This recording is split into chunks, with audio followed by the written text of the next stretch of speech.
bagaimana sebenarnya BPS itu mengukur kemiskinan. Kalau dihitung berapa jumlah pengeluaran mereka sebulannya bisa jadi hanya 300.000. Ya. Walaupun 300.000 bukan karena tidak punya uang, ada uang di bawah bantal mungkin kalau di kampung.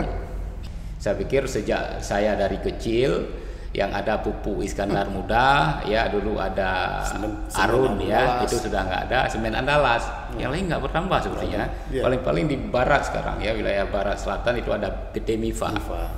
Ya ini sebenarnya menunjukkan bahwa investasi di Aceh itu jalan di tempat.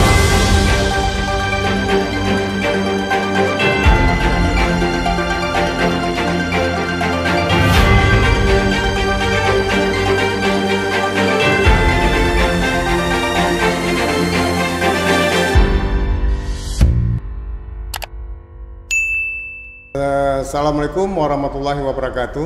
Hari ini kita menghadiri narasumber kita yaitu di studio, yaitu Bapak Profesor Dr. Sabri yang dari Universitas Yahkuala. Selamat datang Pak di Antara. Iya.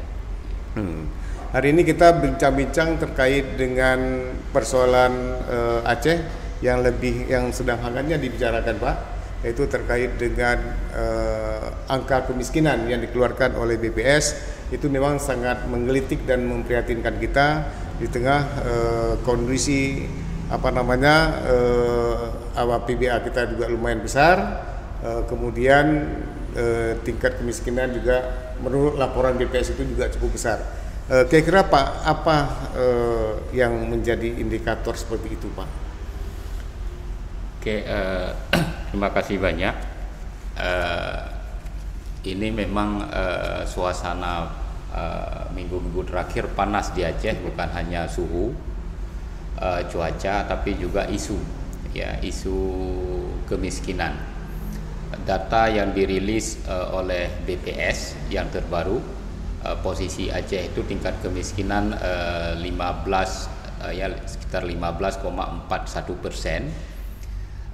Jauh di atas rata-rata nasional ya, sekitar 10,91%, dan juga jauh di atas rata-rata kemiskinan regional ya untuk 10 provinsi yang ada di Sumatera. Dibandingkan ya dengan posisi 10 provinsi lainnya di Sumatera, ini Aceh berada di ranking pertama. Dan fakta ini bagi sebagian orang yang mungkin menggeliti ini ya agak kontradiktif ya dengan dana pembangunan yang diterima oleh Provinsi Aceh. Aceh ya termasuk dalam 5 besar ya penerima dana pembangunan, tetapi dari sisi kemiskinan itu Aceh level nasional itu sekitar nomor 6 miskin di Indonesia. Ini kan muncul pertanyaan, dana besar tapi kenapa miskin? Ada apa dengan pengelolaan dana? Ya, nah ini menunjukkan bahwa dana yang besar ini belum sepenuhnya mampu memutuskan mata rantai kemiskinan. Memang kalau kita lihat tren ya kemiskinan di Aceh itu menurun sejak 2021 ya, memang ketika itu sangat tinggi ya, sekitar 20-an persen. Trennya menurun, tapi penurunannya itu kalau kita lihat semakin melambat, apalagi ditambah dengan pandemi COVID-19. Pandemi COVID-19 ini bukan hanya problema ya yang menyebabkan dunia ini shock ya, pertumbuhan ekonomi global negatif, Indonesia juga demikian, sehingga ini menyebabkan tingkat kemiskinan naik pada masa pandemi. Nah, kenaikan tingkat kemiskinan ya pada level nasional itu masa pandemi itu jauh lebih tinggi dibandingkan dengan kenaikan kemiskinan yang ada di Aceh. Nah, artinya apa? Walaupun ya tingkat kemiskinan di Aceh itu jauh lebih tinggi dari rata-rata nasional, tapi pada masa pandemi kenaikan di Aceh itu jauh lebih rendah. Artinya pada saat pandemi ini setidaknya menunjukkan bahwa program-program yang dilakukan oleh pemerintah walaupun tidak sepenuhnya efektif, mungkin jauh lebih bagus dibandingkan dengan efektivitas kebijakan pada level nasional. Nah, kenapa ya Aceh bisa berada di posisi tertinggi ya, teratas di Sumatera, sehingga kan banyak masyarakat bahkan yang menyumbang spanduk ya, mengabadikan di spanduk. Saya lihat juga beberapa hari ada yang masyarakat yang melakukan demonstrasi dan sebagainya, mengungkapkan perasaan dengan berbagai cara. Tapi sebenarnya kalau kita lihat di sini ya, apakah pemerintah selama ini tidak melakukan program-program pengentasan kemiskinan? Pasti jawabannya itu sangat gencar ya, berbagai kebijakan ya, baik pada level nasional dan juga pada level provinsi. Karena juga menyangkut masalah kemiskinan, ini sudah dibentuk tim khusus percepatan penanggulangan kemiskinan baik di level nasional maupun di provinsi. Coba kita lihat ya terlebih dahulu bagaimana sebenarnya BPS itu mengukur kemiskinan. Memang ya pada umumnya ada dua metode ya yang digunakan untuk mengukur kemiskinan. Pertama, versi BPS. BPS hanya menghitung jumlah pengeluaran per bulan yang ekuivalen dengan konsumsi 2100 kalori. Artinya untuk mendapatkan 2100 kalori itu setiap bulan berapa diperlukan uang, maka jumlah pengeluaran itu yang dihitung. Dan ini sebenarnya sama dengan indikator yang digunakan oleh World Bank, karena mereka melihat orang miskin itu dianggap adalah orang yang pendapatan per harinya itu di bawah $2. Nah, dengan menggunakan pendekatan ini maka ditemukan ya jumlah pengeluaran per bulan garis kemiskinan. Kalau di Aceh ya sekitar 540 ribuan ya, ini kalau di kotanya, daerah perkotaan. Itu per hari atau per bulan? Oh, per bulan. Ya, 550 ribu ya. Saya tidak pasti ujungnya karena ada sen-sennya. Kemudian kalau tingkat rata-rata kemiskinan daerah pedesaan itu sekitar 500.220 ya, 520.000. Artinya selisih sekitar 20 hingga 30.000. Artinya kalau seseorang itu dia kaya di desa, tapi ketika dia pindah ke kota bisa jadi miskin. Kalau di desa dia dapat pendapatan per bulan itu katakanlah 500 ya, 30.000. Ketika dia pindah ke kota, maka pendapatan dia yang 530.000 itu dianggap miskin di kota, karena di kota garis kemiskinan itu harus 540.000. Jadi indikator 540, 520 itu nggak terlalu kecil tuh Pak? Nah, ini kecil ya, tapi sebenarnya ini merujuk pada perhitungan ini, perhitungan ya Asosiasi Gizi ini level dunia, tapi saya lihat ini sekitar tahun 1978. Jadi mengacu pada kriteria tersebut. Mungkin kan orang mempertanyakan, kan itu perhitungan itu kan dilakukan sekitar tahun 70-an, seharusnya kan harus diupdate. Nah, ini sebenarnya sangat erat kaitannya kenapa tingkat kemiskinan pendapatan ya minimum yang harus diperolehi seseorang agar dia tidak dikatakan kemiskinan itu berbeda antara desa dan kota, bahkan berbeda antara provinsi. Ini harus kita pahami, ini tingkat garis kemiskinan di Medan itu jauh lebih rendah dibandingkan dengan artinya jauh lebih murah dibandingkan dengan di Aceh. Artinya bisa jadi ya ketika orang itu miskin di Aceh itu kita ekspor sebentar, suruh pindah aja ke Medan, sebentar dia bisa jadi kaya di Medan. Karena di Medan itu sekitar 500 ribuan.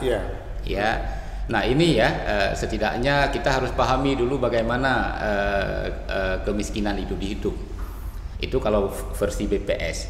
Tapi kalau versi Bappenas, kriteria yang digunakan itu jauh lebih rumit ya, jauh lebih komprehensif. Karena juga mereka menghitung kondisi rumah, punya WC tidak, punya air bersih tidak. Misalnya kalau tidak punya sumur itu dianggap miskin, padahal kan masyarakat Aceh yang hidup di pegunungan walaupun ada sumur mereka nggak mau menggunakan sumur karena sungai itu jauh lebih segar dan jauh lebih bersih. Termasuk rumahnya ada lantai ya, ada lantai atau tidak, ini lantai semen atau marmer ya. Artinya banyak sekali ya kriteria Bappenas. Ya. Nah, memang kalau kita lihat mungkin kriteria Bappenas ini ya, indikator Bappenas ini jauh lebih komprehensif, jauh lebih mencerminkan kemiskinan sesungguhnya. Nah, tetapi kondisi sekarang ya data ya kan orang banyak protes, ini sebenarnya merujuk pada data BPS. BPS hanya menghitung jumlah pengeluaran per bulan. Nah, maka kalau kita pahami bagaimana ya kemiskinan itu didefinisikan, bagaimana kemiskinan itu diukur, maka sebenarnya dengan mudah kita bisa melakukan kebijakan-kebijakan yang mengarah untuk peningkatan pendapatan itu sendiri. Nah, memang banyak program ya dilakukan oleh pemerintah, tetapi kalau program itu tidak disambut baik oleh orang miskin, orang miskin tidak sepenuh hati ya mengikuti program-program yang sudah dibuat oleh pemerintah, ujungnya ya masyarakat juga akan miskin. Katakanlah kalau saya ibaratkan begini, kita bisa memaksa ya membawa kerbau ke sungai, tapi ya kita bisa mengarahkan kerbau ke sungai, tapi belum tentu ya kerbau itu mau minum atau lembu itu mau minum. Ya artinya kebijakan pengentasan kemiskinan yang dilakukan oleh pemerintah itu, kalau katakanlah masyarakat tidak mendukung sepenuhnya, ya akhirnya juga tidak akan efektif. Artinya apa? Efektif atau tidaknya program pengentasan kemiskinan itu tidak hanya bergantung pada pemerintah, tapi juga bergantung pada masyarakat. Maka saya pikir wajar ketika orang tidak happy dikatakan miskin, tapi jangan artinya jangan semata-mata ya mengatakan pemerintah yang keliru. Seharusnya kita harus mempertanyakan pada diri kita juga, apa saya keliru enggak? Ya, karena kalau kita lihat memang salah satu watak ya, ciri orang Aceh itu dikenal orang Aceh itu suka nongkrong di warung kopi. Kalau kita bilang malas mungkin marah, tapi rajin, cuma rajinnya salah, rajinnya di warung kopi. Ya, padahal kalau kita lihat di Aceh, hamparan tanah kosong itu begitu luas, ya. Tapi itu jarang sekali yang dimanfaatkan untuk hal-hal yang produktif. Tapi itu menarik Pak. Tadi kan disebutkan bahwa BPS itu menggunakan data pengeluaran per bulan gitu. Pengeluaran per bulan. Tapi kalau kita lihat memang kalau itu menjadi ukuran, orang Aceh itu kan tidak pernah dia beli sayur, tidak pernah dia beli beras, ikan, karena ada di sungai-sungai sendiri. Bahkan misalnya dia miskin, rumahnya misalnya katakan indikatornya miskin, tapi dia punya ladang 2 hektar atau apa seperti itu ya. Nah, memang iya kan, ketika data ini dirilis ya menyebutkan tentang kemiskinan, maka hal pertama sebenarnya yang harus kita evaluasi indikator ya untuk mengukur ya, atau metode pengukuran yang digunakan itu valid atau tidak. Ya, valid atau tidak. Nah, memang kan orang berargumentasi kalau katakanlah kita tidak setuju ya dengan pengukuran yang dilakukan oleh BPS, tapi kan pengukuran yang sama juga digunakan untuk daerah dan juga provinsi lainnya. Ya, artinya kalau kita mengatakan menurut kami ini keliru, seharusnya kemiskinan kami ini lebih rendah lagi, maka kawan-kawan di provinsi lain juga mengatakan kalau Aceh lebih rendah, kami juga akan jauh lebih rendah. Nah, tapi menarik ya, sebenarnya harus kita lihat lebih rinci. Saya pikir ini perlu konfirmasi dengan BPS bagaimana menghitung. Memang ketika mereka menghitung itu hanya mengambil sampel, ya mengambil sekitar 20% ya penduduk, ya artinya tidak mengambil secara keseluruhan. Ya, tapi kalau metode ini ya sudah dipertimbangkan dengan matang menggunakan alasan saintifik ya, statistik bermain di situ, maka itu bisa dipertanggungjawabkan. Artinya tingkat error ya, tingkat kesalahan prediksi itu berapa persen. Nah, tetapi ada satu poin memang ya, ini saya pikir sangat tepat sekali tadi. Ketika dihitung ya jumlah pengeluaran ekivalen dengan 2100 kalori. Ya, maka kalau di Aceh itu di kota 540.000, di pedesaan sekitar 520.000 per bulan. ya. Artinya berapa jumlah uang yang dikeluarkan setiap bulan. Nah, memang benar ya, kalau di Aceh, kalau dihitung berapa jumlah pengeluaran mereka sebulannya bisa jadi hanya 300.000. Ya. Walaupun 300.000 bukan karena tidak punya uang, ada uang di bawah bantal mungkin kalau di kampung. Ya, bahkan dia bisa meminjamkan uang kepada tetangga. Kenapa dia hanya cukup mengeluarkan 300.000? Karena kebutuhan sehari-hari itu bisa jadi sebagian besar dipenuhi ya secara mandiri. Ya. Kalau dia punya kebun gizi ya, artinya kalau dia mau sayur tinggal buka jendela, tarik aja dahan onmuling ya atau apa ya, sayur tanpa perlu keluar karena memang rumahnya dikelilingi dengan mungkin sayur-sayur yang tumbuh tinggi ya. Daun melinjo kan bisa jadi dia buka jendela, buka daun melinjo apa semua udah jadi sayur. Dan itu rata-rata di kampung seperti itu. Dan di Aceh itu kalau kita lihat memang berbeda dengan di Pulau Jawa ya, karena kalau di Aceh kan masyarakat umumnya apalagi kan bicara lahannya kosong dan sebagainya, dan juga mereka pada umumnya juga petani ya, juga petani. Artinya kadang-kadang yang mereka beli hanya ikan. Kalau mereka di daerah pedalaman hanya beli ikan, sedang padi ada di lumbung ya, beras ya ada di lumbung. Mungkin sebaliknya kalau mereka di daerah pesisir, ikan semua kan mereka memiliki sendiri. Mungkin yang perlu mereka beli ya hanya beras ya, hanya beras. Nah sebenarnya aspek ini ya, ketika kita mengukur kemiskinan, aspek ini juga harus dipertimbangkan.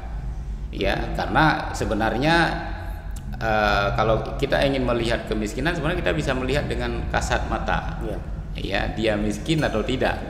Ya, dia miskin atau tidak. Ya, kalau kita lihat di Aceh, ya, memang coba kita lihat peminta-peminta yang ada di Aceh, Urung Gemade dan sebagainya. Ya.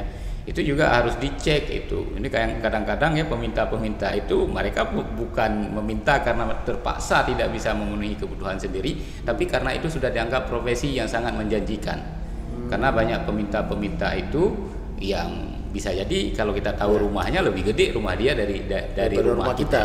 Ya. Nah, artinya bahwa ketika Aceh disebut miskin, ya, ini sebenarnya sangat wajar orang mempertanyakan apakah kriteria yang digunakan itu benar-benar mencerminkan fakta yang ada di lapangan. Iya.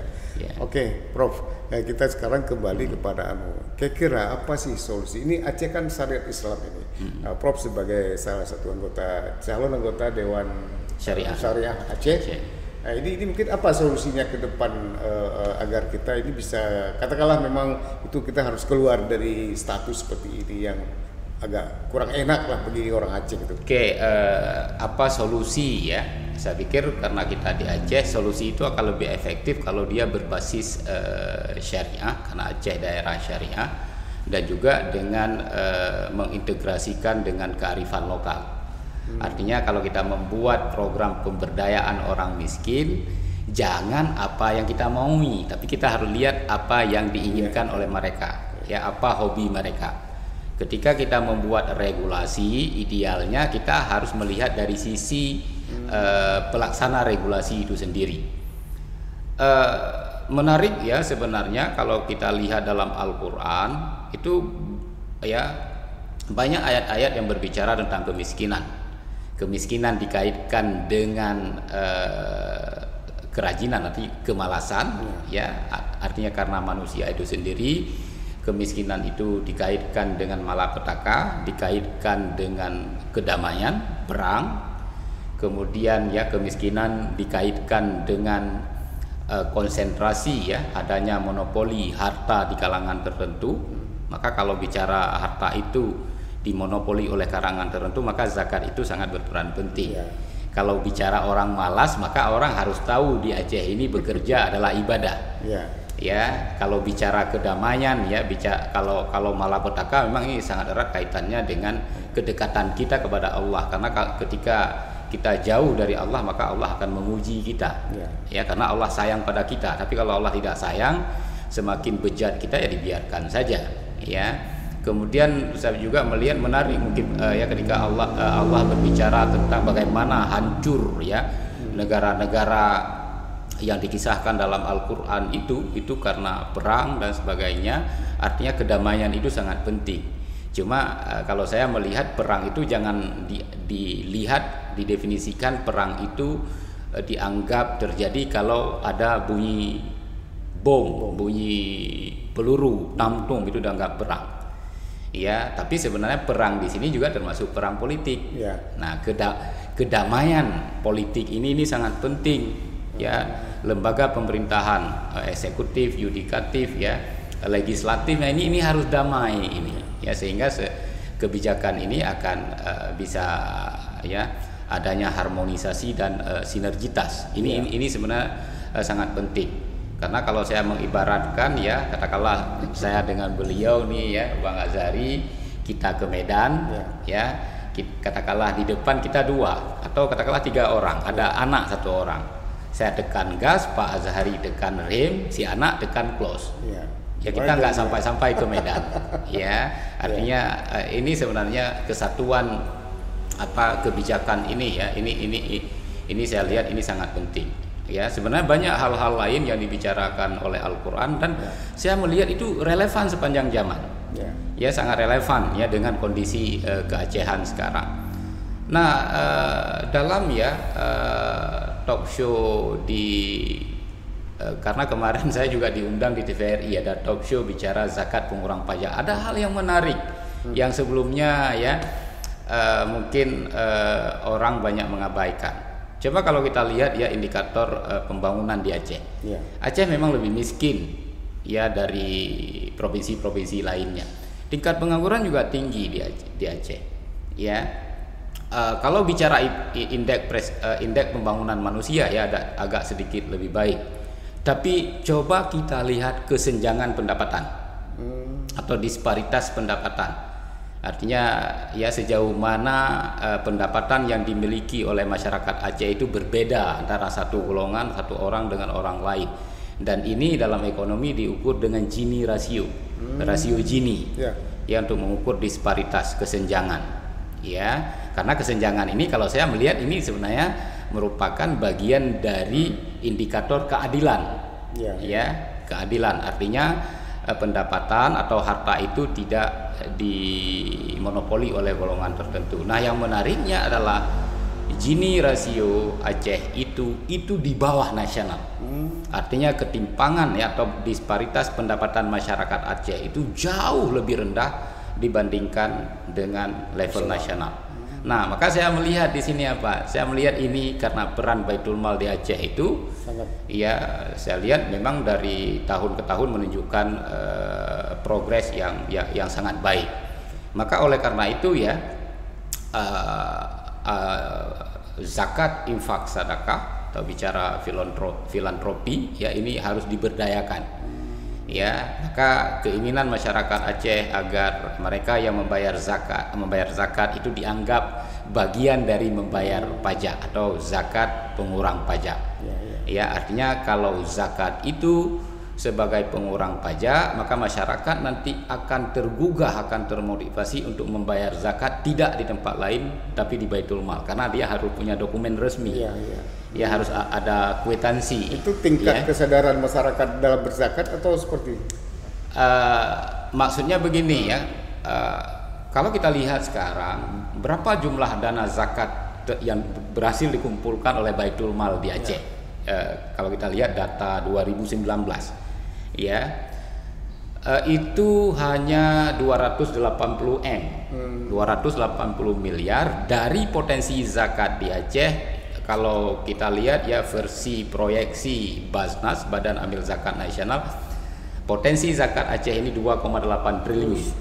2,8 triliun. Artinya kalau 2,8 triliun yang hanya berhasil dikumpulkan, ya, realisasinya 280 miliar, itu hanya baru 9,9%. Enggak sampai 10%. Nah, langsung kita bisa menyimpulkan ini orang Aceh nggak bayar zakat. Kalau kita simpulkan itu marah orang Aceh, karena itu, ya, orang Aceh kita pahami orang yang membayar zakat.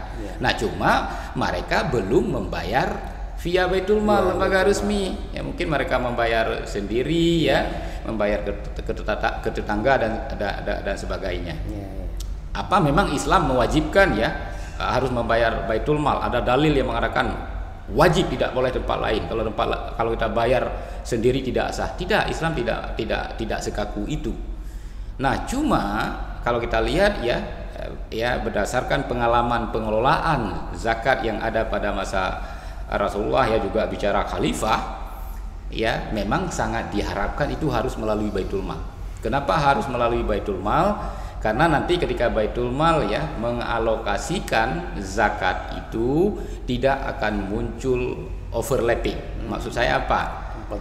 Tumpang tindih. Ya kan? Ini kalau sekarang misalnya begini ya, baitul mal memberi zakat ke si A, padahal si A sudah terima dari tetangganya. Dia bisa jadi ya si A ini menerima dari 10 sumber. Ada orang lain si C mungkin tidak satu sumber pun, atau dia hanya satu sumber. Satu lagi Prof, ini pengungkit ekonomi itu kan salah satunya adalah investasi ya. Selain juga ada aliran dana dari pemerintah. Betul. Ini Aceh ini sangat tergantung dari APBD. Ini gimana stimulus bisa dilakukan ini supaya ada berimbang ya? Iya, memang ya kalau saya melihat ya investasi itu sangat penting. Ya, itu disebut dengan apa logo atau apa simbol ya kan. Itu akhir-akhir ini saya tidak mungkin jarang ke kota. Kalau dulu itu di tukang becak ditulis tuh di belakang, pemulia jame adat Gutanyong, ya memuliakan tamu adat kita, ya artinya bahwa ketika untuk menarik investasi itu, investor itu akan datang kalau memang kita muliakan, ya kita anggap mereka tamu. Tapi yang terjadi di Aceh sekarang, coba kita lihat ya, seberapa banyak investasi yang ada di Aceh itu sangat sedikit sekali. Ya, karena bicara investasi, ya penanaman modal ini, ya bisa jadi dia bersumber ya dari dalam negeri, bisa jadi bersumber dari luar negeri. Maka investasi Aceh ini sangat sedikit sekali. Kita tidak perlu jauh-jauh melihat, coba kita lihat katakanlah kita jalan-jalan ke Aceh, berapa banyak ada perusahaan di Aceh. Saya pikir sejak saya dari kecil yang ada Pupuk Iskandar Muda, ya dulu ada Arun ya, itu sudah nggak ada, Semen Andalas, yang lain nggak bertambah sepertinya. Paling-paling di barat sekarang ya, wilayah barat selatan itu ada PT Mifa. Ya ini sebenarnya menunjukkan bahwa investasi di Aceh itu jalan di tempat. Ya sebenarnya ya kalau kita berbicara tentang pembangunan secara makro, ada 4 hal yang sangat penting. Ya ada sektor rumah tangga, bicara konsumsi rumah tangga, saya pikir kalau Aceh ini tidak ada masalah ya. Nah yang kedua adalah bicara peran sektor swasta, maka itu bicara investasi. Nah maka kalau kita lihat ya untuk ya mendatangkan investor ya, artinya membangun melalui sektor swasta ini paling berat, karena sektor swasta kan mereka punya modal sendiri kan, nggak mau diatur oleh pemerintah kecuali mereka mau masuk ya sesuai dengan keinginan mereka. Ya artinya kan orientasinya kan mereka adalah keuntungan. Maka kita lihat ya sebenarnya negara-negara yang maju itu umumnya investasinya itu tinggi. Kita lihat di Malaysia misalnya, apa hebatnya Malaysia? Malaysia itu tidak hebat. Ya cuma regulasi mereka itu nyaman bagi para investor. Maka kalau kita lihat kan banyak sekali perusahaan bangunan-bangunan itu yang tanpa henti ya dibangun, sehingga itu merekrut ya tenaga kerja ya. Kemudian ya ada pengeluaran pemerintah, sektor pemerintahan, yang terakhir adalah sektor luar negeri. Maka dari 4 hal ini coba kita lihat di Aceh, apa sebenarnya yang menjadi tulang punggung ya pilar pembangunan ekonomi di Aceh. Kalau rumah tangga ya biasa-biasa saja, investasi malah sangat sedikit. Kemudian ya mungkin kalau kita bicara tentang APBA, sektor pemerintahan, kan kita sekarang bergantung pada sektor pemerintahan. Kalau bicara ekspor impor juga nggak ada di Aceh. Artinya yang menggerakkan roda pembangunan ekonomi di Aceh dari 4 roda yang gencar berputar itu hanya APBD, APBA. Dan ini saya pikir ini harus menjadi perhatian serius, karena sampai 2023 ya otsus di Aceh itu dari 2% nanti akan berkurang ya, ke 5 tahun terakhir nanti akan berkurang 1%. Ya, artinya yang selama ini roda pembangunan ekonomi, roda pemerintah, ya, roda APBA yang berputar begitu kencang, ya, 2 tahun yang akan datang kecepatannya akan menurun nanti, ya, kecepatannya akan menurun. Kemudian di 5 tahun yang akan datang kecepatannya menurun, itu hampir kalau sekarang kalau kita bawa mobil kecepatan 100 km per jam, ini akan berkurang ke 50 km per jam. Karena kalau kita lihat kan dana PBA dengan otsus itu, ya, jumlahnya, ya, itu hampir ini, ya, 9 dengan 8 triliun. Berarti dari sekarang pemerintah harus mempersiapkan untuk mengantisipasi apabila otsus berkurang, APBD berkurang. Salah satunya adalah lewat investasi, ya, investasi. Ini yang harus dibangun. Maka sebenarnya yang sangat penting yang diharapkan ya, ketika dana otsus itu kita perolehi, kalau kita, ya, ingin ekonomi Aceh ini tumbuh, maka dana APBA itu harus digunakan, ya, untuk mendongkrak sektor investasi. Ya, mendongkrak sektor investasi. Kemudian juga untuk mendongkrak sektor luar negeri. Artinya, ya, dibuat kegiatan-kegiatan, ya, program-program agar, ya, masyarakat, ya, mereka yang memiliki katakanlah bisnis, apakah di sektor pertanian, ya, atau di sektor perkebunan, itu memiliki orientasi untuk mengekspor ke luar negeri. Ya, artinya dana PBA yang dimiliki oleh pemerintah itu seharusnya harus bisa mendongkrak investasi, ya, mendukung investasi. Juga bicara sektor luar negeri, ya, ekspor impor dan juga program-program lainnya yang bersentuhan dengan peningkatan pendapatan atau konsumsi masyarakat. Baik, Pak. Prof, tidak terasa kita sudah lebih 30 menit di podcast Antara, dan terima kasih banyak. Ini mungkin menjadi kunci oleh pemerintah bahwa solusinya adalah betul-betul meningkatkan investasi di Aceh untuk mengantisipasi kemiskinan dan juga untuk membangun perekonomian Aceh agar lebih baik di masa mendatang. Terima kasih banyak atas kehadirannya. Kami dari Info Rasa juga mengucapkan Assalamualaikum warahmatullahi wabarakatuh.